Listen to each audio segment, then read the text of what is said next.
నిరీక్షణ prayer house మరియు centre సంఘముల తరపున పునరుద్ధానుడైన యేసుక్రీస్తు నామములో మీ అందరికీ నా శుభాభివందనములు.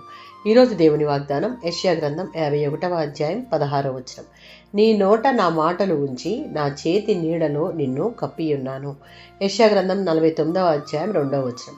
ఇశ్రాయేలుకు దేవుడు తన వాక్కును ప్రవక్తల ద్వారా బయలుపరిచాడు.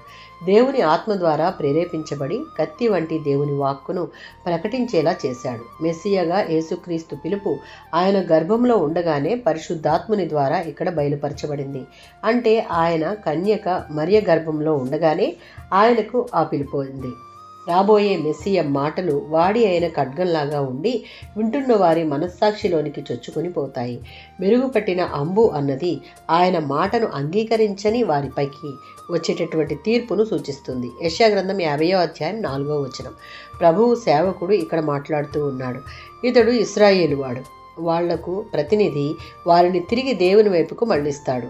అలసిపోయిన వారి పట్ల దేవుడు జాలి చూపుతాడు. వారికి ఏం చెప్పాలో దేవుని సేవకునికి తెలుసు. దేవుని ద్వారా వారిని ఆదరించే మాటలు అనేకుని నోట నుంచి వారితో మాట్లాడి వారిని ఆదరిస్తాడు. ఇర్మీయా గ్రంథం 1వ అధ్యాయం 9వ వచనం.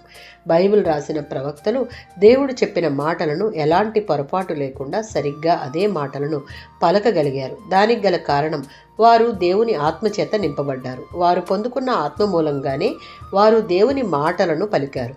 దేవునికి అన్ని విషయాలలో లోబడి సంపూర్ణ విధేయత చూపించే వారికి మాత్రమే ఆయన తన వాక్కును విడుదల చేస్తాడు. వారు వారి యొక్క జీవితాలలో అన్ని సమయాలలో అన్ని పరిస్థితులలో దేవునినే వారి యొక్క ఏకైక ఆధారం చేసుకుంటారు. కనుక ఏ పరిస్థితులు వారిని భయపెట్టలేవు, ధైర్యంగా ఉంటారు. దానికి కారణం అలాంటి వారిని ఆయన చేతి నీడలో కాపాడి వారికి సంపూర్ణ భద్రతను ఇస్తాడు అన్నటువంటి నిశ్చయత ఉండుటే. ఆమేన్.